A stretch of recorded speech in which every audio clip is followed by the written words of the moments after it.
Shortwave, satellite, the internet at Infowars.com and PrisonPlanet.tv. And, of course, we're also visual for all the PrisonPlanet.tv members and subscribers. We are simulcasting in living color at PrisonPlanet.tv.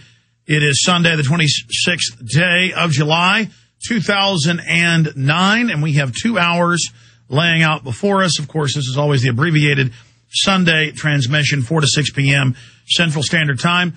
I am here live Monday through Friday from 11 a.m. to 3 p.m. Central Standard Time, 12 noon to 4 p.m. Eastern. More and more I realize that huge stories, things of great import, are hidden in plain view. And that goes without saying because it is hidden in plain view. It's obvious.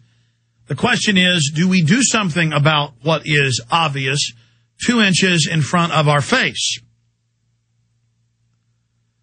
Back in April, we saw the incredible government fear-mongering worldwide over the swine flu that turned out to be a genetically engineered, according to top epidemiologists and virologists worldwide, Associated Press, Reuters, BBC, all reporting that, it did come from a lab somewhere. Just like back in 2001, foot and mouth in England came from somewhere, and it turned out the Porton-Down bioweapons lab, and it simultaneously popped up at scores of locations from Scotland to Wales. Why did that happen? Why did the government want to go in and kill millions and millions of sheep and cows that weren't even infected?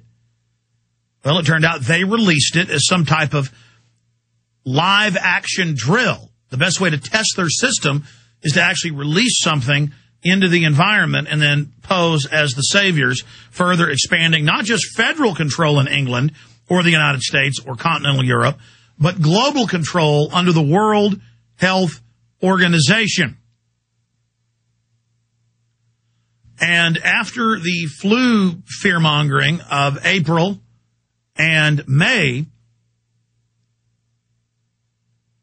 the government just kind of eased back into the shadows and said, look out, coming up in the fall and winter, we believe it's going to come back and going to cause mega death, going to potentially kill millions.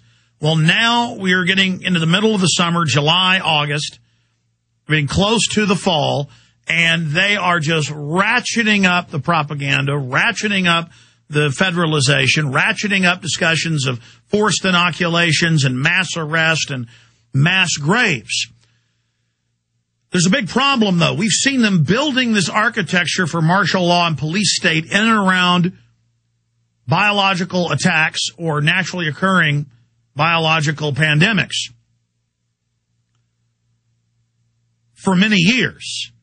And now we see them when this flu is clearly manufactured, but also clearly not very strong and has only killed a few thousand people maximum worldwide, a few hundred maximum in the U.S.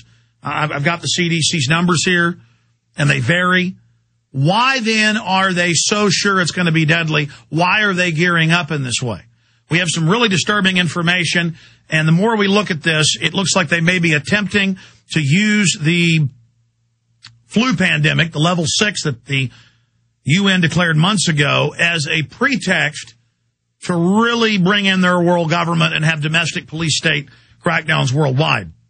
But even if the pandemic doesn't materialize into mass deaths as they're saying it will, it gives them the perfect cover for this global federalization, this global government to come out of the shadows. And worldwide, we see key legislation being moved to give banks unlimited power. Worldwide, the flu fear-mongering is being used as a cover to get that done and a bunch of other pieces of the New World Order agenda. So key broadcast coming up live. Call everybody you know. Tell them tune in right now at Infowars.com.